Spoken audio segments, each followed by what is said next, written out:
Boa tarde, estamos de volta com os Ecocontemporâneos, a comunidade de leitura em espaços verdes da cidade de Lisboa. Hoje realmente estamos num espaço verde, ao contrário da semana passada, que estava a chover e fomos para o interior do Palácio Pimenta.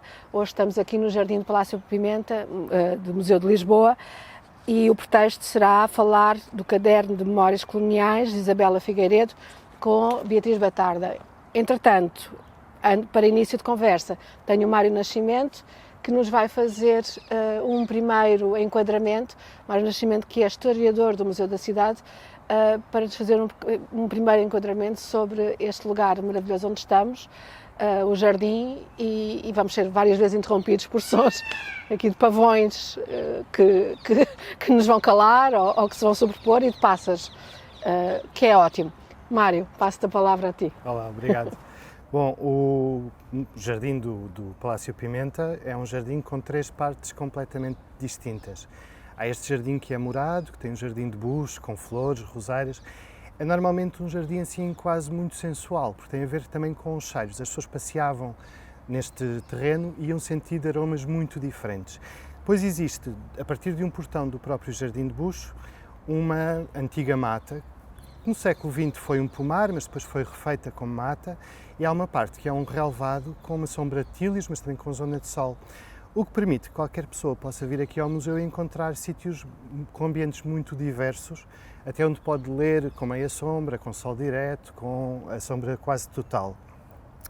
Aquilo que eu acho mais interessante quando nós pensamos nestes espaços é não tanto chegar uma história sequencial cronológica, quando é que o jardim foi feito, quem é que o fez, mas pormenores de expectativas de quem o fez. E pensando até na questão do livro que escolheram, eu lembrei-me de três pequenas histórias. No século XIX, há um dono desta casa que compra 40 hectares de terreno à volta dela, Manuel Joaquim Pimenta de Carvalho, e entre 1870 e 1877 ele faz um livro de cultivo em que coloca todas as experiências que faz, com nabos, com couves, com grão, com feijão. Algumas desaparecem, a coisa não correu bem.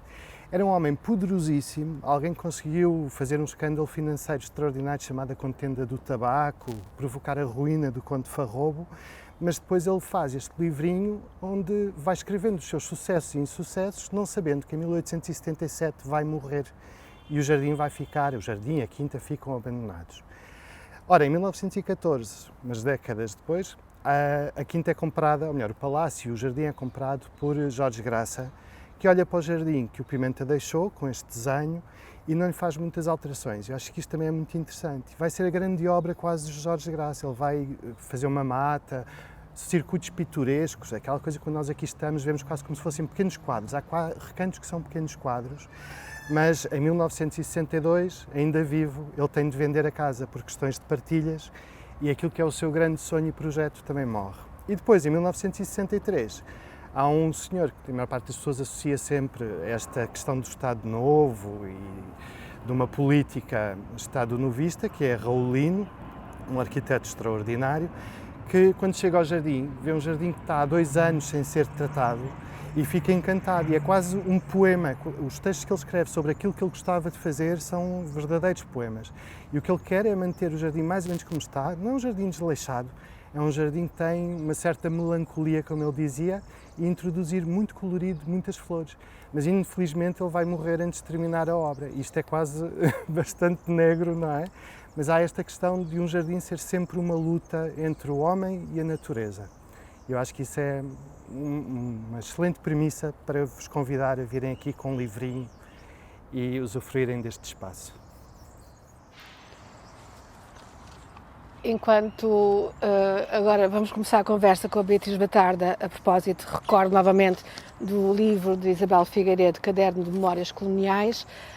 Acho importante referir que, como na semana passada, somos acompanhados pela interpretação em língua gestual portuguesa por Sandra Bragança, que agradeço imenso, e se calhar Beatriz, olá, enquanto viva. Ela está ainda a tirar a máscara, que hoje temos estes protocolos necessários, Mas, pronto, começar por dizer que este Ecocontemporâneos, mesmo que o livro não fale diretamente de jardins ou da natureza, e podemos não falar disso, mas é um convite, desde já, para quem queira vir aqui para o jardim do Museu de Lisboa, do Museu de Lisboa, trazer uma toalha e ler, e pode vir ler este livro de Isabela Figueiredo, e acho que será muito, muito útil e aprenderá muita coisa e pode-se inspirar.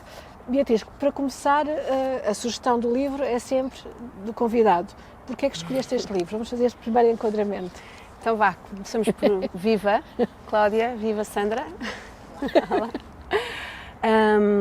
Bom, este livro foi um livro que me foi sugerido por uma amiga, não foi um livro que eu procurasse numa livraria. E foi um livro que, quando li-o de um folgo só, e que me marcou, e que é um livro que eu revisitarei às vezes necessárias e as não necessárias com muito prazer. É estranho usar a palavra prazer, porque é um livro violento, sobre a nossa memória coletiva, do nosso passado de colónias, neste caso em Moçambique, mas foi um livro que me marcou pela sua brutalidade, pela sua verdade, pela crueza da linguagem, e como atriz é um livro que num discurso de uma voz só, nós sentimos muitas outras vozes, desde uma espécie de monólogo interior, às vozes das outras personagens, à voz de uma nação, digamos assim, de uma cultura de colonos. Curiosamente, ou não estavas a falar do jardim, eu apaixonei-me tanto pelo livro que fiz um espetáculo deste livro, enfim, uma leitura encenada, na qual participava a própria Isabela Figueiredo. Também já explicarei porquê mais à frente, se for oportuno. E depois, mais tarde, a Isabela expressou a sua fantasia de que este livro poderia vir a ser um livro que disparate um filme, e que ela gostaria que eu realizasse esse filme, coisa que eu jamais faria. E então contactei a Margarida Cardoso e juntas escrevemos uma adaptação do livro a um argumento para cinema, mas não para cinema filmado, mas para cinema de animação. Quando estávamos a preparar a maquete para apresentar a concurso desse filme de animação, fizemos as filmagens que seriam a base para o desenho, muitas delas aqui neste jardim. Foi? E no Campo Grande, é verdade. Por isso, olha, coincidência ou não, aqui estou outra vez com este livro neste mesmo jardim. Eu estava-me a lembrar também do filme que fizeste com a Margarida Carvalho, Sarah Kane. Cardoso, sim. A Margarida Cardoso. O Yvonne Kane, sim, desculpa. Não faz mal, Sarah Kane é um nome que está sempre na ponta da língua para qualquer pessoa que goste de teatro e de literatura. Sim, Yvonne Kane. Yvonne Kane, que também se passa em Moçambique. Sim, e A Costa dos Murmúrios, também uma adaptação de um livro maravilhoso da Lídia Jorge. Claro. Também ele um marco da literatura portuguesa sobre esta memória colonial, sim. Começaste por falar deste retornar, trazes de memórias que fizeste em 2016, esta adaptação da leitura encenada, em que a Isabela participou. Queres contar de que forma é que entraste pelo livro dela, em particular para esse contexto? Porque por cima foi no padrão dos descobrimentos. Não foi um acaso. Pois. Não foi por acaso essa escolha, um bocadinho perversa, mas penso que pertinente. Bom, o livro, isso foi uma exposição organizada pela EGEAC, essa exposição dos traços estava patente em vários locais da cidade, e a leitura encenada integrava-se nessa grande exposição. Quando eu estava a preparar o livro, aliás, até tinha anotado, houve um momento em que eu li uma palavra, e foi essa palavra, eu ia fazer uma simples leitura encenada do livro. Depois já não era uma simples leitura encenada, porque decidi cruzar com memórias da minha infância e com imagens da infância também das minhas filhas, e portanto criei um filme que projetava durante a leitura, em que cruzava imagens da Isabela em África e imagens minhas e das minhas filhas em Portugal, portanto nesta relação da criança com o adulto, portanto uma espécie de apropriação vergonhosa da história da criança. Mas houve uma palavra, eu até gostava de encontrá-la, que me fez pensar em convidar a Isabela a fazer parte desta leitura. Bom, é claro, agora não vou encontrar. É sempre Mas pronto, assim. a palavra era material. Quando as coisas se tornam, as coisas abstratas se tornam materiais ao nosso olhar e ao nosso sentir. Que era uma ideia muito forte que a Isabela expressa neste livro.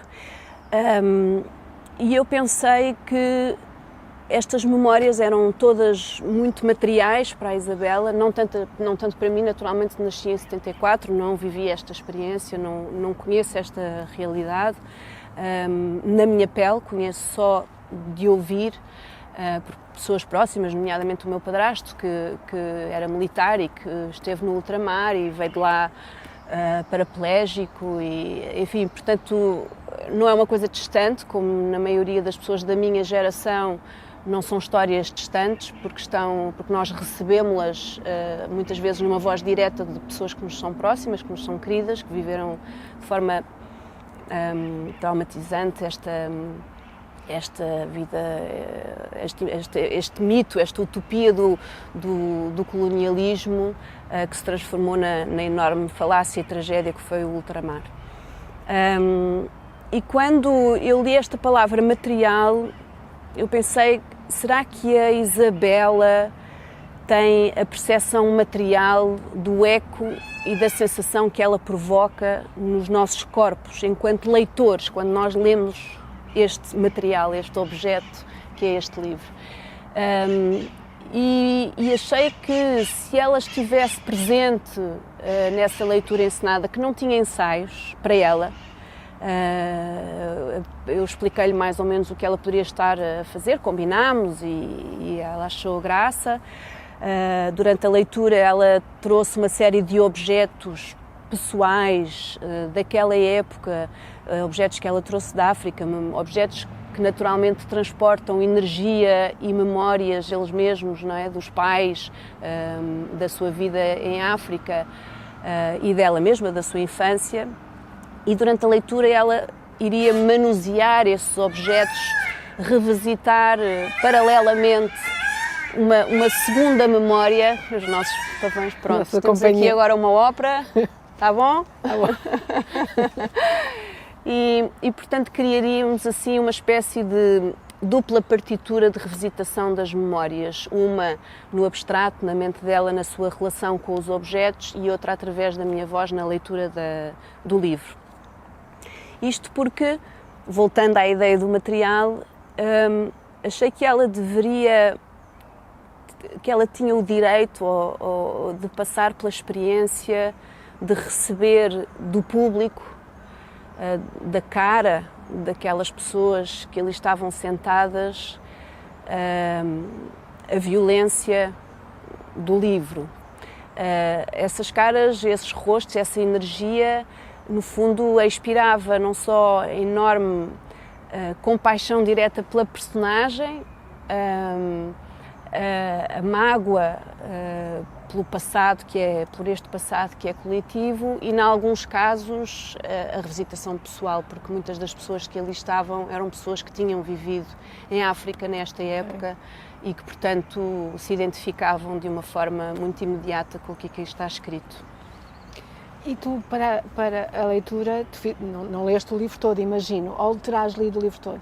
Não, eu li o livro todo. Leste o livro todo? 3 horas e 20, Ok. sem parar, sem intervalo.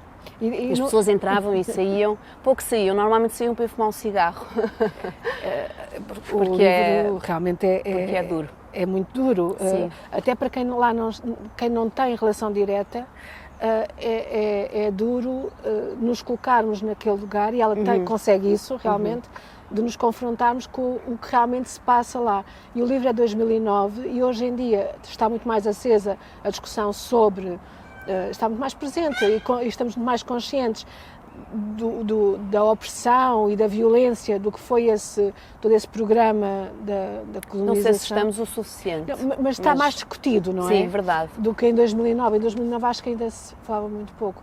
Mas, e realmente ler o livro, eu acho que a não ser que sejas mesmo muito insensível, caso contrário, acho que há um confronto. Eu ouso dizer que este livro deveria estar no Plano Nacional de Leitura, claro, deveria ser ensinado nas escolas. Acho que os alunos do secundário deviam estudar este livro. É tão ou igualmente importante que estudar os Lusíadas. Claro.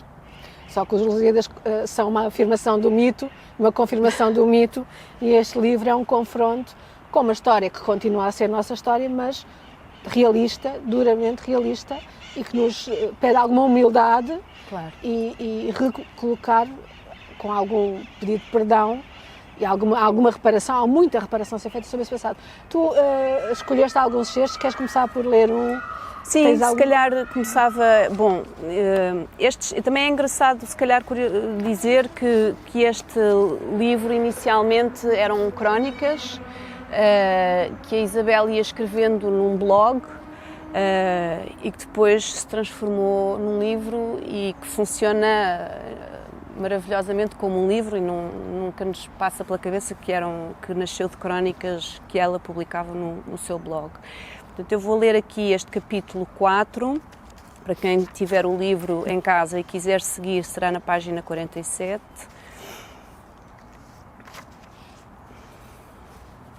A propósito do pai. Ele sentia prazer em viver e gostava de comer, beber e foder. Isso já expliquei. O meu pai expirava essa festa dos sentidos. Lourenço Marques, na década de 60 e 70 do século passado, era um largo campo de concentração com odor a caril. Em Lourenço Marques sentávamos numa bela esplanada de um requintado ou descontraído restaurante, tanto fazia, a qualquer hora do dia, a saborear o melhor whisky com soda e gelo e a debicar camarões, tal como aqui nos sentamos à saída do emprego, num snack do Cais de Sodré, forrado a azulejos de segunda, engolindo uma imperial e enjoando termossos.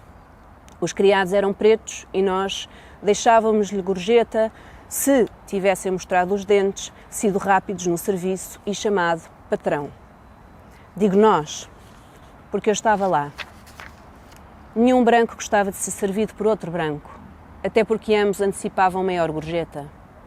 O meu pai, a quem coube a missão de eletrificar a Lourenço Marques desse tempo, nunca quis empregados brancos, porque teria de lhes pagar os olhos da cara. Lembro-me bem de o escutar à mesa tagarelando sobre a questão com a minha mãe, relativamente a determinados brancos que lhe vinham pedir emprego, e que seria uma boa aquisição, pois sim senhor, mas o ordenado dobrava ou triplicava e não. Preferia andar ele sozinho a tomar conta das suas inúmeras obras por onde deixava os seus inúmeros pretos. Tinha 12 no prédio da 24 de Julho, mais 20 no Summer Shield, mais 7 numa vivenda na Matola. E corria a cidade o dia inteiro de um lado para o outro a controlar o trabalho da pretalhada, a pô-los na ordem com uns sopapos e uns encontrões bem encentes pela mão larga, mais uns pontapés, enfim, alguma porrada pedagógica, o que fosse necessário à fluidez do trabalho, cumprimento dos prazos e eficaz formação profissional indígena. Um branco saía caro, porque a um branco não se podia dar porrada. E não servia para enfiar tubos de eletricidade pelas paredes e depois cabos elétricos por dentro deles. Não tinha a mesma força de besta, resistência e mansidão. Um branco servia para chefe, servia para ordenar, vigiar, mandar trabalhar os preguiçosos que não faziam nenhum, a não ser à força. O que se dizia à mesa era que o sacana do preto não gostava de trabalhar. Ganhava o suficiente para comer e beber na semana seguinte, sobretudo beber. Depois ficava-se pela palhota estiraçado no polguedo da esteira, a fermentar a aguardente de caju e de cana, enquanto as pretas trabalhavam para ele com os filhos às costas. Os brancos, respeitavam estas mulheres do negro muito mais que os seus homens. Era frequente o meu pai dar dinheiro extra às mulheres quando os ia procurar às palhotas e os encontrava perdidos de bêbados. Dinheiro para elas comerem, para darem aos filhos. O negro estava abaixo de tudo, não tinha direitos, tinha-os da caridade, e se a merecesse, se fosse humilde, se sorrisse, falasse baixo, com a coluna vertebral ligeiramente inclinada para a frente e as mãos fechadas uma na outra, como se rezasse. Esta era a ordem natural e inquestionável das relações. Preto servia ao branco e branco mandava no preto. Para mandar já lá estava o meu pai, chegava de brancos. Além de mais, empregados brancos traziam vícios. Um negro, por muitos vícios que ganhasse, havia sempre forma de lhes tirar do corpo. Em Moçambique não havia televisão e, portanto, não suportávamos o ruído do telejornal nem dos programas da manhã, da tarde e da noite. Havia os rádios, que em Portugal se chamavam telefonias, e que todos empunham para ouvir a emissora local ou a da metrópole, em onda curta, essa muito mais protocolar, dando outro estatuto a quem a escutasse, até porque era preciso um rádio melhor, não um mero transistor minúsculo ou um chirico. Havia pelo menos uma emissora para os negros, que falava a sua língua e tocava a sua música e que nenhum branco ouvia, embora a tolerasse nas ruas, no trabalho, nas obras, porque a negralhada ia produzindo, entretida com a marrabenta e mais o batuque e a ladainha incompreensível do ladim falado. E os cabos e os fios iam progredindo pelas entranhas dos edifícios, como tinha de ser. Em Lourenço Marques, as pessoas sentavam-se no restaurante, de preferência no exterior, porque as ventoinhas no interior eram inúteis e o ar-condicionado um luxo, conversando durante prolongadas horas sobre o fait divers colonial. Bebiam do bom e do melhor e eventualmente fodiam no final, em casa ou fora dela, legitimamente ou não. Em Moçambique era fácil um branco sentir prazer de viver. Quase todos éramos patrões e os que não eram ambicionavam sê-lo. Para esse fim havia sempre muitos pretos, todos à partida preguiçosos, burros e incapazes a pedir trabalho, a fazer o que lhes ordenássemos sem levantar os olhos. De um preto dedicado, fiel, que tirasse o boné, dobrasse a espinha à nossa passagem, a quem se pudesse confiar a casa, às crianças e deixar sozinho com os nossos haveres, dizia-se que era um bom mainato. Arranjava-se-lhe farda de caquis, chinelos, dava-se-lhe da nossa comida, comia na mesa do quintal ou na cozinha, e quando a roupa do patrão ficava coçada, oferecíamos-lhe, como uma grande esmola. Ninguém queria perder um bom mainato. Os pretos começavam a pedir trabalho às nossas portas desde crianças, rapazes e raparigas. Batiam ao portão, abríamos, e apareciam crianças esfarrapadas, descalças, ranhosas e esfomeadas de farinha, dirigindo-nos as poucas palavras que conheciam. Trabalho, patrão. Crianças da minha idade, ou mais novas. Abria a porta aos pedintes e ficava a olhá-los sem palavras. Não compreendia. Chamava a minha mãe, que rapidamente os enxutava. Vai-te embora, aqui não há nada. E eu seguia para o meu quarto e continuava a ler Dickens, ou o que quer que fosse. Não compreendia. O prazer de ler um livro amortecia humilhações e era muito maior do que o de brincar sozinha com os bichos ou imaginando guerras com as roseiras do jardim. Um livro trazia um mundo diferente dentro do qual eu podia entrar. Um livro era uma terra justa. Entre o mundo dos livros e a realidade ia uma colossal distância. Os livros podiam conter sordidez, malevolência, miséria extrema, mas a um certo ponto havia neles uma redenção qualquer. Alguém se revoltava, lutava e morria, ou salvava-se. Os livros mostravam-me que na terra onde vivia não existia redenção nenhuma, que aquele paraíso de interminável pôr do sol salmão e odor a caril, a terra vermelha, era um enorme campo de concentração de negros sem identidade, sem a propriedade do seu corpo, logo, sem existência. Nada nos meus livros que recordo estava escrito desta exata forma, mas foi o que li. Quem numa manhã qualquer olhou sem filtros, sem defesa ou ataque, os olhos dos negros, enquanto furavam as paredes cruas dos prédios dos brancos, não esquece esse silêncio, esse frio fervente de ódio e miséria suja dependência e submissão, sobrevivência e conspurcação. Não havia olhos inocentes. Bem, peço que faças um comentário sobre este capítulo, mas há várias coisas que me saltam à vista. Eu também tinha sublinhado algumas partes daqui, nomeadamente esta ideia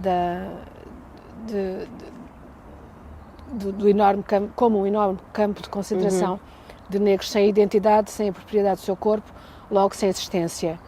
Por outro lado, este contraponto com os livros como redenção, mas ao mesmo tempo os livros que ela lia não chegavam a espelhar não extraíam-na daquela realidade e não reproduziam o impacto daquela realidade. E portanto há aqui qualquer coisa, uma falta também nos livros que lia, parece-me. Mas ao mesmo tempo essa força dos livros. Em conversa com a Isabela, uma das coisas que eu lhe perguntei era se esta menina,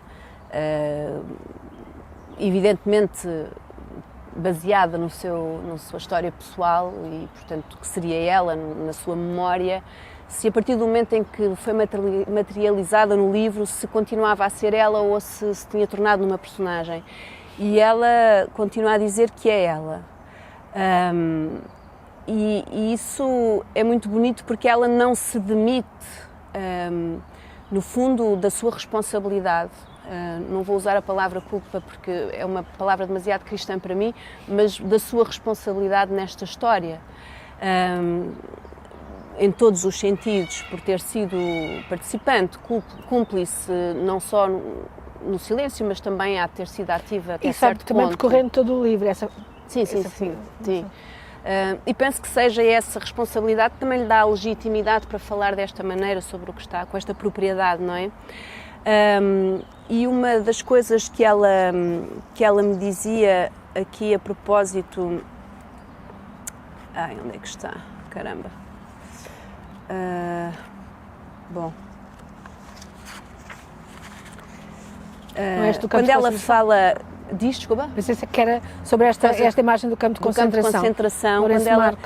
Que ela lança no início do capítulo de uma forma bastante provocadora e descarada, não é? Isto é evidente uma enorme provocação e que ela no fim, que ela usa como uma metáfora evidentemente e que ela no fim explica de uma forma muito clara porque é que usa essa metáfora, não é? Em que ela se sente uma espécie de ser desajustado, uma espécie de alien numa realidade em que para ela parece que é só ela que está a ver o campo de concentração, mais ninguém vê esta população sem identidade que são estes negros, não é? E quando eu lhe perguntava, mas como é que tu, fazendo parte desse contexto, não tendo conhecido outra realidade, como é que tu consegues ter um olhar ao mesmo tempo tão distante, tão crítico sobre a tua realidade? E ela respondeu-me que foi precisamente a literatura, a mensagem da literatura e a mensagem de amor do cristianismo, que a permitiu ter a certeza de que ela não era só esquisita ou só maluca e que ela que estaria mal naquele contexto. Porque o cristianismo tem essa enorme contradição, não é? Que é, por um lado, está a transmitir uma mensagem de enorme amor, de aceitação do outro, de integração, de acolhimento, de abraço, de igualdade, mas no caso das colónias, esse amor não era para todos, era para os brancos. No caso dos negros, chamava-se caridade, como ela também usa aqui a palavra, a esmola, a esmola e a caridade. Sim, quando eu li este capítulo em particular, também o que me chocou é como ela escreve evidências como esta de que, e ela própria depois diz aqui às tantas, eles na verdade eram uma família bastante remediada, se não pobre, mas sim, como era branco e como o pai tinha outros a seu cargo, este exercício do poder, esta coisa que se repete na história e em qualquer contexto, de do prazer, porque se tem um poderzinho e esse poderzinho é logo de oprimir o outro. E que é uma coisa estrutural. Sim, mas pronto, claro que aqui fica, deste contexto, e dentro daquilo que era uma prática aceita e legítima de racismo, fica tudo muito mais exacerbado. Mas a Isabela,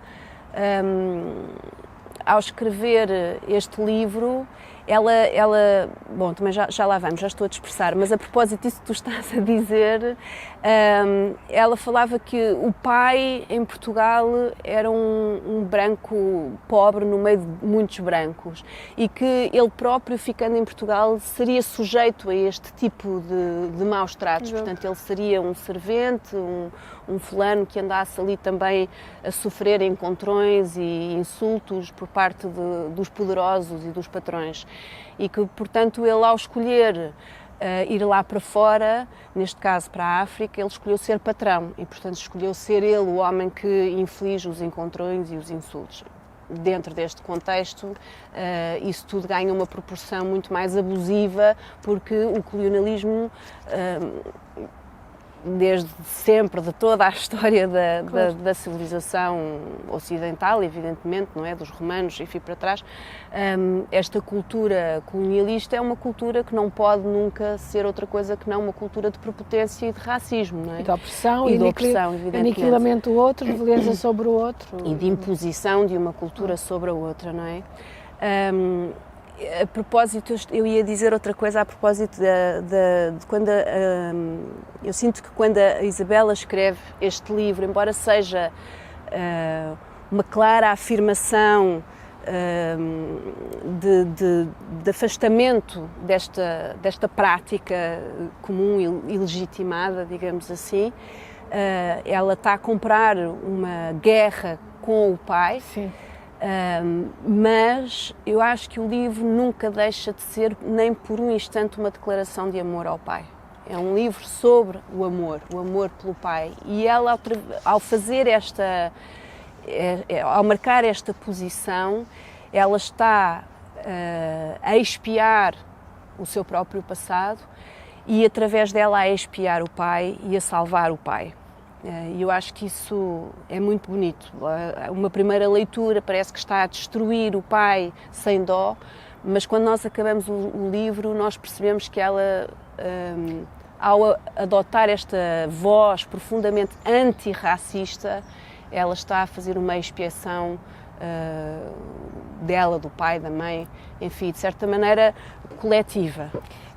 Ela às tantas diz: eu sou o meu pai, o que resta dele. E pronto, agora tinha tomado nota dessa frase em particular. Tu queres... tenho sim. Se calhar líamos outra. Sim. Achas bem? Porque imagino que até esta questão vai surgir de outras... Claro. E eu acho que a Isabela fala melhor disto tudo do que tu ou eu possamos... Claro, ela viveu e, portanto... Este livro é muito honesto na escrita. Maravilhoso, é maravilhoso. Enfim... Eu vou pedir a página para acompanhar. Sim. Então, vamos ler o capítulo 11, que é na página 75,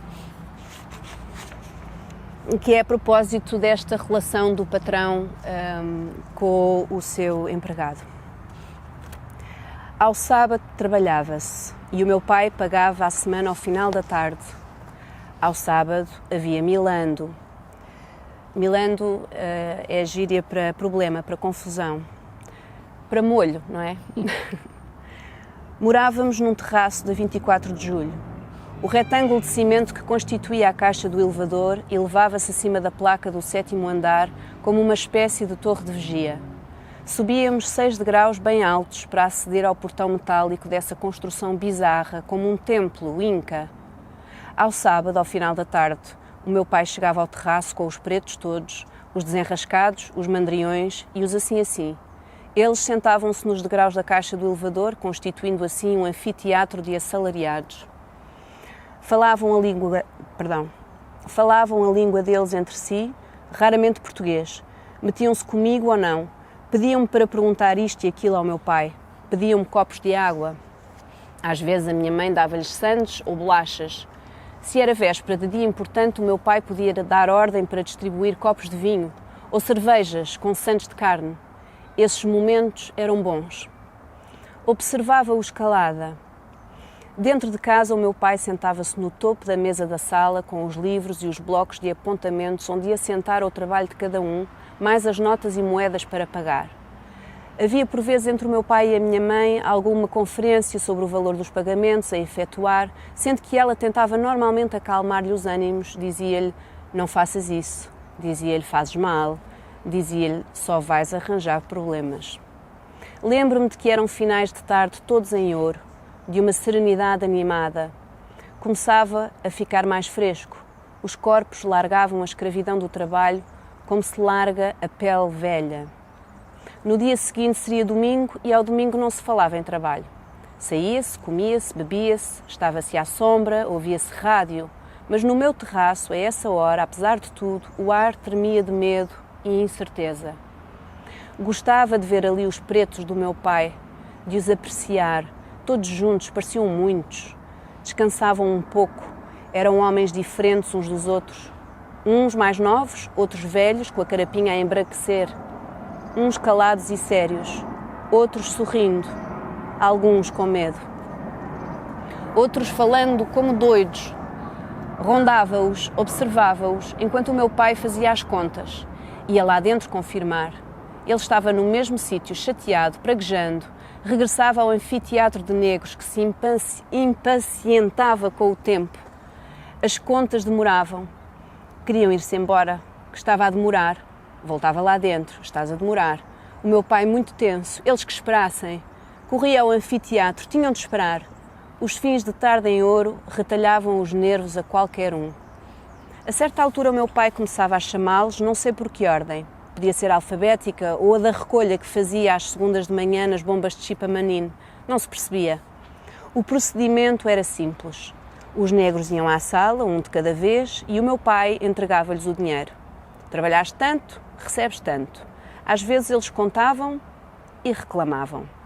O meu pai gritava-lhes que nessa semana tinham estragado um cabo, ou chegado tarde, ou sornado, ou mostrado má cara, ou era só porque lhe apetecia castigá-los por qualquer coisa que tinha metido na cabeça. Não sei, tudo era possível. Para além de ter mau gênio nestas coisas, tinha os seus preferidos, e aos seus preferidos pagava sempre o acordado, sem descontos. Depois havia os mais novos, recém-chegados, ou aqueles em quem o meu pai não confiava. E com esses havia muitas vezes milando. Ainda não tinham percebido as regras do sábado ao cair da tarde, que eram só duas: receber e calar. Não era preciso agradecer, mas se agradecessem, começariam a subir na tabela dos preferidos. A única hipótese de não haver milando era meterem o dinheiro recebido no bolso, das calças rasgadas e saírem cabisbaixos. Se reclamavam, havia milando. Não eram poucas as vezes em que saíam da sala com um murro nos queixos, um encontrão dos bons. Havia milando bravo. Ameaçavam o meu pai, falando a língua deles, o que o irritava mais. Eram expulsos. Eu e a minha mãe tremíamos. Entre os negros que ainda esperavam receber, crescia um silêncio tenso. Depois, tudo se passava muito depressa. O meu pai chamava o resto dos nomes, pagava e punha-os a andar. A seguir ficava doente para o resto da noite. O meu pai tinha o condão de transformar os finais dourados das tardes de sábado num poço escuro de medo e raiva, numa doença.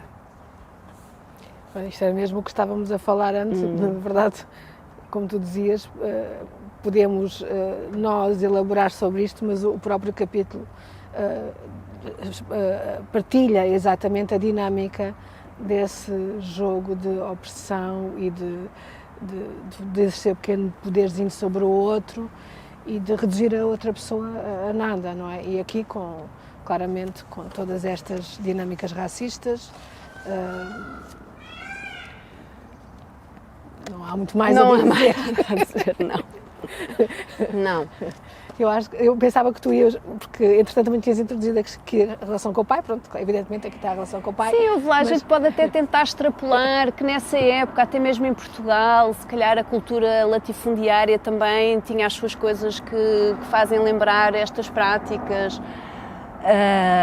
Mas penso que não se pode nunca pôr na mesma Sim, balança. há aqui um grau... há aqui um grau que não é desculpável, não é comparável com qualquer outra prática de abuso de poder que se praticasse aqui em Portugal.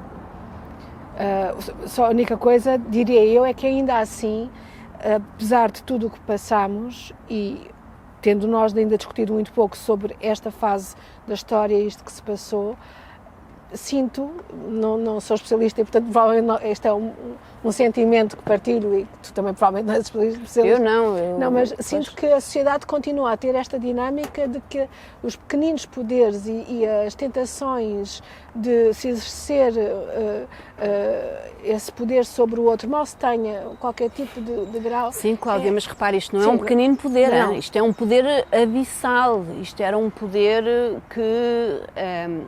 na verdade, e ao extremo de tu teres poder de decisão sobre a vida ou a morte destas pessoas. Eu estou a dizer, exposto para uma dimensão completamente diferente, com um grau completamente diferente, é que há aqui uma raiz humana que é de ter prazer em exercer o poder, e isso em todos os graus.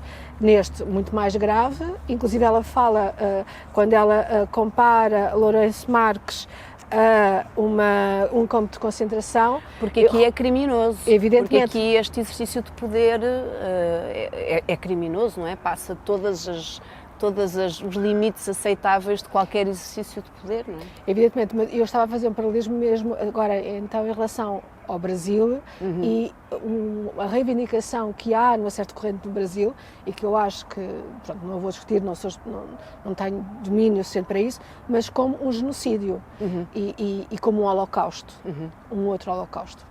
E portanto aqui este paralelismo com os campos de concentração, quando a pessoa é reduzida a nada, quando os seus corpos perdem a identidade, perdem a existência. Pronto, era mais para fazer este... Mas acho que sempre que há um sentir coletivo de uma memória que foi deturpada por ter sido contada só de um ponto de vista, só com uma versão, portanto uma verdade muitíssimo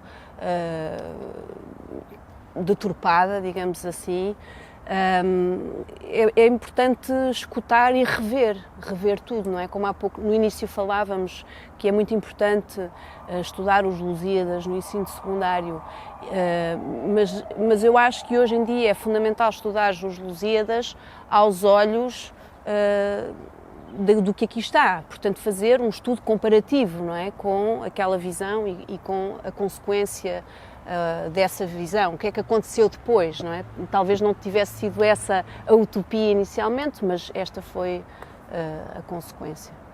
Eu abri muitos olhos porque de repente avisaram-nos que já passou quase uma hora, eu fiquei um bocadinho surpreendida. Então, se calhar lemos, não? Sim, acho que as pessoas querem ouvir o livro, não é? As nossas parvoíces. Posso fazer duas perguntas e se calhar elas podem dar uma até para isso, que é a relação com o pai e realmente esta dimensão que tu já referiste, em que a sexualidade, o sexo, também é uma via de exercer violência e de dominar e usar o outro, que tem uma dimensão muito masculina, muito patriarcal, e tu já referiste a relação dela com o pai, esta relação em que aparentemente é uma destruição, mas não é, há aqui um ato de amor, e que eu compreendo e senti, porque muitas vezes nós quando criticamos, aliás, arriscando fazer também aqui uma extrapolação, hoje em dia, quando se critica muito esta história, este mito que se construiu sobre Portugal, dos descobrimentos e de ser um grande país que abriu mundos ao mundo, quando na verdade há aqui muita eu ia dizer culpa, mas já pensando no reparto que tu fizeste do cristianismo, também não estou a querer usar a palavra, mas sim, há aqui muita reparação a ser feita. Quando se critica, não se está a dizer que não se ama o país. Sim. Está a ser, por se amar tanto, sabemos que ele é capaz de olhar para si e encontrar-se como ele é com os seus defeitos. Pronto, mas aqui a questão, não sei, a relação com o pai, o feminino, a visão feminina da história e pôr uma bucha, embora tu possas querer ler, mas eu acho que é importante este lado da mulher como criadora, a mulher com voz e a mulher como criadora. E aqui queria que tu... No sentido da voz oprimida, secularmente oprimida. Bom, acho que não sei se é arriscar estarmos agora a pôr na mesma discussão, porque é outra discussão, não é? Eu penso que a violência que foi infligida teve, no caso, e está aqui, era a passagem que eu gostaria de ler a seguir, tem naturalmente uma resposta de igual ou superior violência.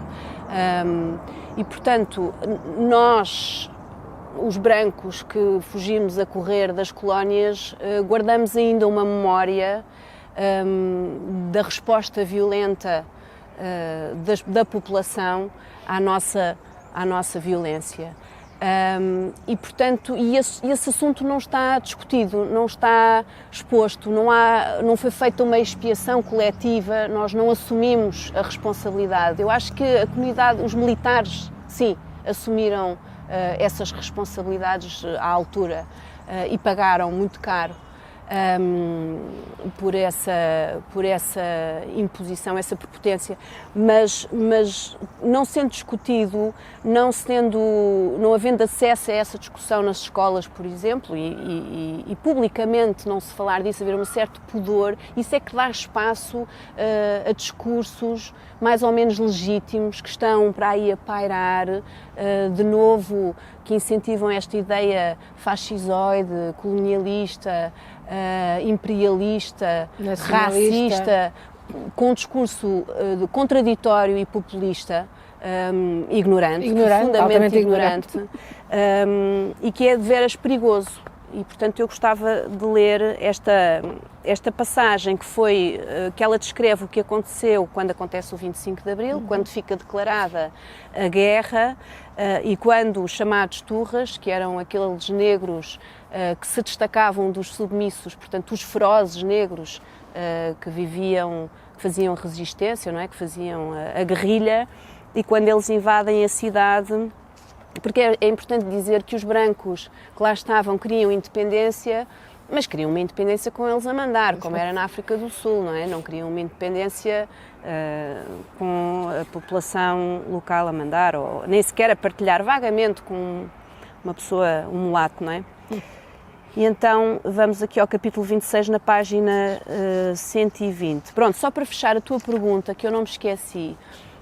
A mesma violência que as mulheres receberam, elas irão projetar. Como a Isabela recebeu, ela projeta neste livro.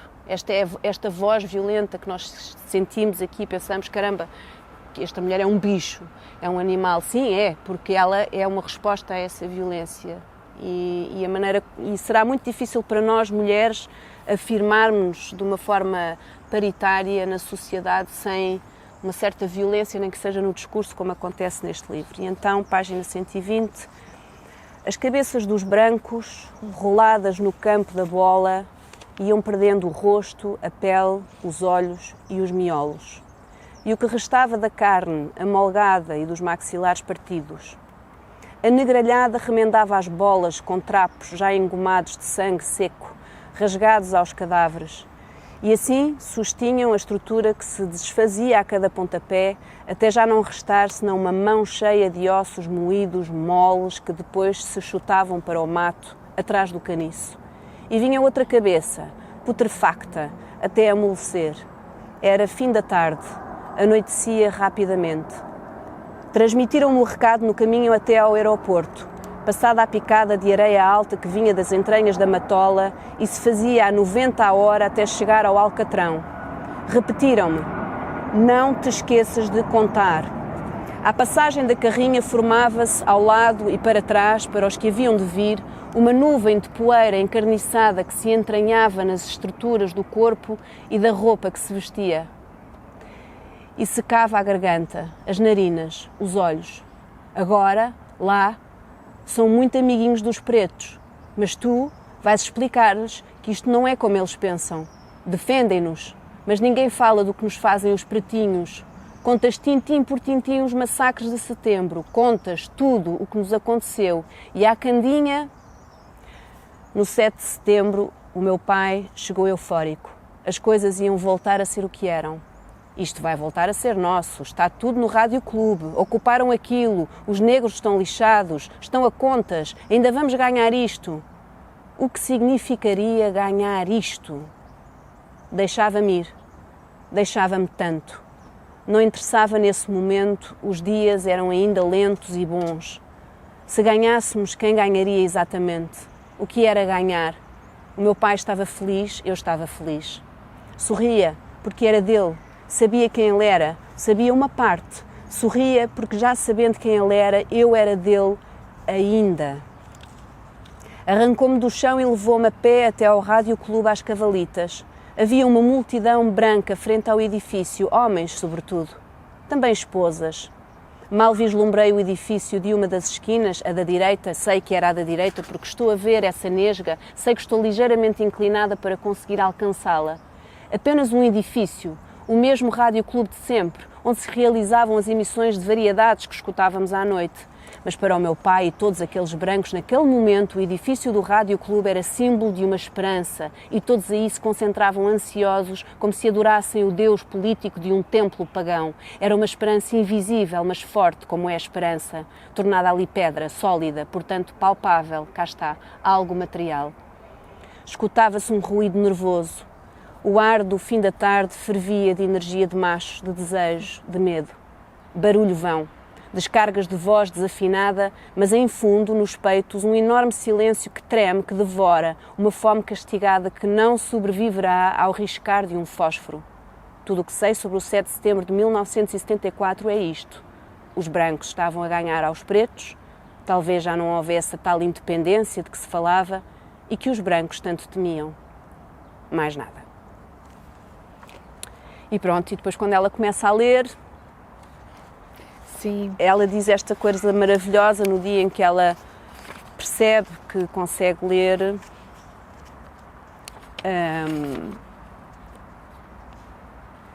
Onde é que está? Eu peço desculpa, mas eu tenho que só... Em que ela diz, pai, já sei ler.